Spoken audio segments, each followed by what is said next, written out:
What you all said. So remember when I was talking about what people need? The reason why you do not see a bunch of soulmate examples, the reason why we don't have soulmate marriages here, there, and everywhere, soulmate relationships here, well, how you know because you know. I mean, we know through life experience. We know that this isn't happening. If you ask me as a soulmate specialist, you ask me what's wrong with the world and why we see the crime and all the problems that we see is because people, real talk, basically people are not developing themselves. Therefore, with them not being developed, they're having these relationships that are underdeveloped. They're getting with people and creating children and raising children in an underdeveloped fashion, and therefore everything falls apart from there because nobody is going to the depth that of their own self. When we're at these classes, it's all chicks. So where these dudes at that's getting developed? Because I'm gonna be all developed with this they're not interested. half a man. Those dudes are out there dating people like me that's committed, that's going in like we gonna make this thing work or I'm gonna kill you. Yes, they make it work. We gonna go to an audience because we almost at the end of the show. The therapy, that's the therapist, you gonna kill people. Okay. Go ahead. Y'all are confused me so today. I got to reevaluate all my life. I want to hear from the audience. Go ahead, because I picked up on a few things. First of all, y'all are arguing about objective versus subjective. Subjective means whatever you believe, person. Objective, collectively. I think that's where that was going. My question to you is this. If it's all preordained or pre-ordered or whatever you want to call it, where's choice at? When do you make the decision that leads the relationship to where it goes? Like, I agree. So I was trying to get to that earlier when I was talking to Nikki, that it's both. It's not just, that's people. You have to open your mind to understand that there's a duality. There's not just free will, and it's not just predestination. It is both. So therefore, for example, T.D. Jakes explained this very well. So I'll just use his example. He said, when it comes to God and predestination, all he cares about is your destination and the path you take to get to that destination. Everything else is free will choice. So for example, if you have a car, he doesn't care what car you drive. He doesn't care what color the car is. He doesn't care what you're wearing when you're driving it. He doesn't care the temperature you have or whether your seat is all up on the steering wheel or far back. All of that is free will choice because that's about your own comfort. But if it affects the destination or the path you take to get to that destination, that's when he comes and intervenes. That's what's predestined. That's what matters most because it's the depth that matters most. All this other stuff that people are worried about, how many people there are, whether or not this person is in Tibet and I'm in Philly, none of that matters. What matters is, are you developing yourself to make sure that you're in tune with your path and your destination? Everything else should line up with that from your own free will choices. If it's not, then you're going to have some struggles. So after all this, we at the end of the show. After all this, I really want to know from the audience, Smitty, are you paying attention? Who believes in soulmates after all you heard today? You still believe in soulmates? All you heard today? Wait a minute. She said, I believe in soulmates, but it's not my husband. Can you hear me? So my question is, okay, one can believe in a soulmate. The question is your soulmate necessarily your housemate, your marriage mate? Or can you be married to somebody and realize after 20 years of marriage, as much as I love this person, you know what? I wish I met that woman years ago. She passed it to Geneva because she married and she just told her she got a soulmate and her husband. So we're going to get the rest of that. There you go. Stand up. I'm listening. Mm-hmm. Okay, so I've been married for 20 years and still with my husband and everything. However, this guy I've known since I was young. I passed girls too, told he was a nice, sexy guy. Never my type. But I've indulged with him 10 years ago. And he just happened to be my soulmate. What's indulging with him? Well, other girls had sex. Well, me, indulge, had sex, everything. Okay, I didn't make sure we were wait a minute. I'm on it. Geneva, don't retract this later and say we can't. It is what it is. You agree to be on camera right now because we had this problem. And God knows what it is. You can't live behind what it is. And I love the guy. It is what it is. However, we going through a transition. We are doing the Bible class. We've been church all our life. You and your husband or you and the other man? No, not me and my husband, me and the other guy. But we're doing the Bible classes and things like that, trying to be strong because we both are married.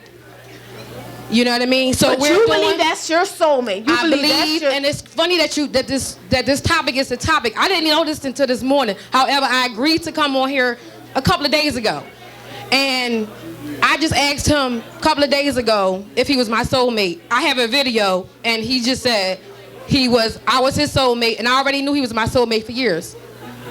Wow. And I believe I believe that happens. I believe people meet people and they might be with somebody, but they have a connection with someone else. Doesn't mean they have to have sex with somebody else, but they have a connection with somebody else. I feel like I'm connected with a lot of people, not sexually, but I believe I connect with a lot of males that are not my boyfriend, but I believe I connect with them. Does that mean I'm a bad person or I'm not in the soulmate specialist category? I'm out of your list? I'm not your friend no more. So let me get this in before the episode goes away. Having a soulmate and whether you choose it and whether you walk this path or not, that doesn't mean that this is the only way you can be happy. You can be happy with a lot of people, and that goes to Niki Felts' belief in choice and everything. You can be happy with a lot of people. It's do you want God's best for you? And if you do not want that, then that's, then do you choose whatever you choose. But a lot of those connections that we have, I'm connected to a lot of people. But whether they are my soulmate, and then the soulmate and ordained mate can sometimes be two different people. So your soulmate, right, is about purpose. With people. But your ordained mate is the person that you're meant to marry, which are two different levels of things. And then there's another difference between a soulmate and a soul companion. People talk to me and they say, oh, well, I believe there's multiple soulmates. Those other multiples, other than the one that probably is the greatest of those other 7 or 5 or 3 or whatever, those are soul companions. And people do not understand the difference, and that's one of the things that I try to do. So if everybody who, so let me go back. Not everybody is meant to be married. Let me put that out first. Not every person is meant to be married. Or do they want to be? That's first and foremost. Then for those who want to be and or are meant to be, those individuals have a soulmate. Now, a soulmate is not meant for marriage. Soulmates are designed by God for purpose primarily. So therefore, not everybody... So Danielle's my soulmate? No. See, then that goes to a whole nother category. So wait a minute. Danielle is a soul companion. Okay, so wait a minute. So in my marriage, do I have... Let him finish. So for that soulmate, right?